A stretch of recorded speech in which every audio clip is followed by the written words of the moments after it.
One of our to the mathematician. Okay, so that was one of our starting points. The population in St Mary's is approximately, this is according to the statistics unit, 1,900 people.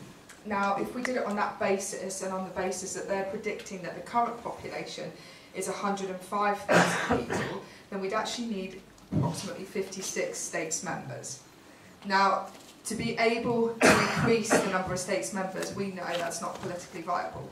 We know that that's not going to be supported, you know, by the public, and we understand that. So that was pretty much our starting point.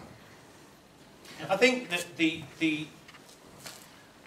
I think the candidate for constable should have the choice of whether he or she wants to do the states as well. And I mean, Len, to be fair, often brings this up and recognises too that there are people, there are perhaps fantastic candidates for constable who are put off because they don't want to do the state stuff, but would run the parishes amazingly and might, you know, have good ideas and time to devote and energy. And we're missing that opportunity. We're potentially missing out on people who would be great constables but don't want to sit in the States. So I think the candidate for constable should make that decision as to whether they want to do that or not. And then the people decide whether they want them in the States or not. I think the point about that is you can see in this system a lot of constables coming back if they wanted to. You can see it happening. And that's great. If people want it, I have no argument with it. I think... Constable as a deputy and a constable, so you're holding two positions. So you're two roles, you're the constable of the parish and you're a deputy, and does that diminish? So can you take on with that? No, you carry on. In a matter of fact, I'm a deputy, and you can speak to anyone else being a deputy. A deputy is about standing up and doing the work in the assembly, of course, the voting, and doing your parishioner work and helping out constituents. That's what constables do anyway as part of their role. It wouldn't change anything for how a constable does. What this will do is give people there are people out in the island that would like to be constable, but they don't want to be a politician. They don't want the rigmarole of having to go and vote. So they would be able to run as a constable, but wouldn't necessarily have to go in and do the elected side of it. Would it stop your parish from being represented? Well, you'd still have 5 people that were there representing your parish within the assembly on behalf of you. I don't think that it would diminish in any way having a dual role, because that's what happens anyway. That's the problem, though.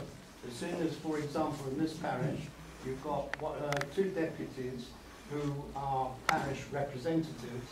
Immediately, the roles are allocated.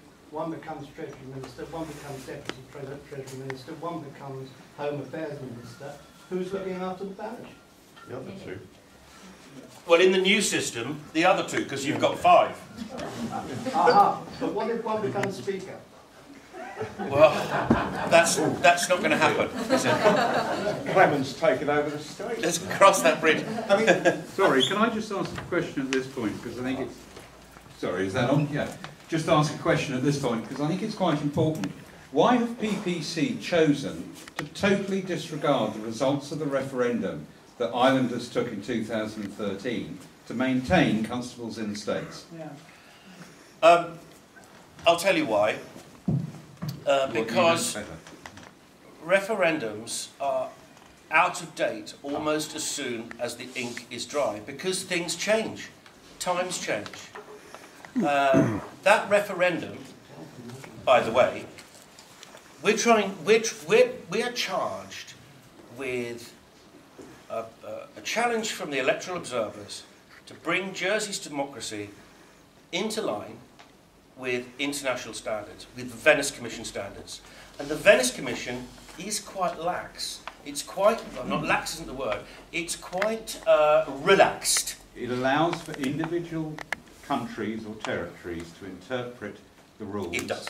as they see fit, Indeed. based on what the population of that area want. Yeah. So And PPC are ignoring... No, I'm not. You are. You are No. ignoring the referendum.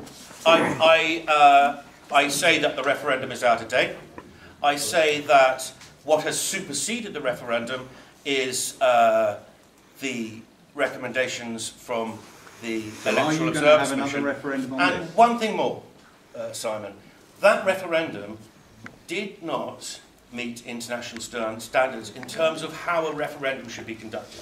The question about the No, constables is a let me, simple you asked a question, just let me finish. Yeah, the Because A, B and you C had...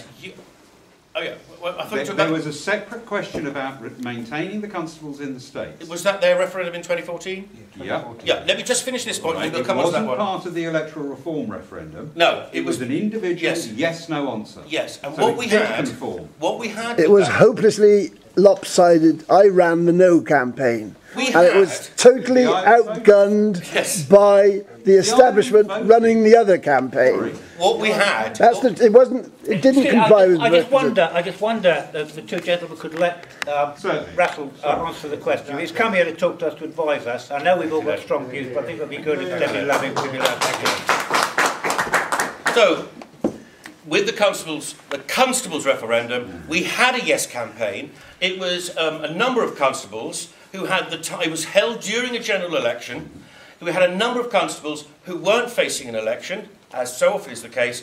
So they had the time and resources and the energy to devote to the yes campaign. No problem with that. Nobody, apart from Mike Dunn on his own, came forward to be the lead campaigners for the no campaign. And there certainly wasn't any central funding. None whatsoever. I had to fund it myself. So Mike Dunn on his own, no public funding, Yeah. running the no campaign, a bunch of constables running the yes campaign. That does not meet the requirements in 2019 of how you conduct a proper referendum. It really doesn't. And your question on the referendum in 2013, ABC, was... I didn't have one. I Okay. agreed with you, but it was not correct. Okay, okay. Next, yes, sir. When I travel up north, The Northern Territory. to Winterfell, is that the constable's role is diminished without the automatic seat in the Assembly. And I think that's a very dodgy thing to say, because I don't believe it's true. I think the constable is running a good parish, like what we're in now.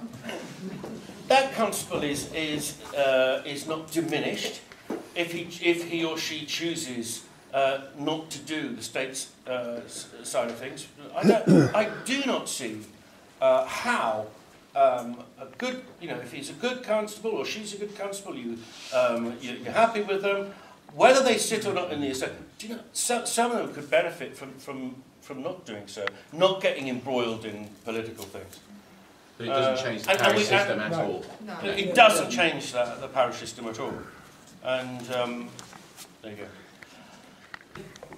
A constable can choose whether he stands for the states, and his constituents can decide whether they elect him states. That's absolutely fair. And in St Clement, that'll be no problem. St Saviour will be no problem. St Brelaise will be no problem. But if the constable of St Mary wants to stand for the states, his constituents will not decide whether they're returning to the states. It will be St Juan and St Peter constituents who will decide whether they're returning to the states, not the St Mary ones.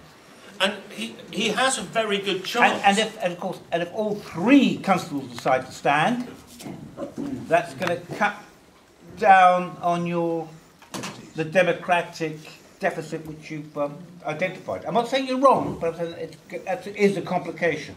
It is, but it's about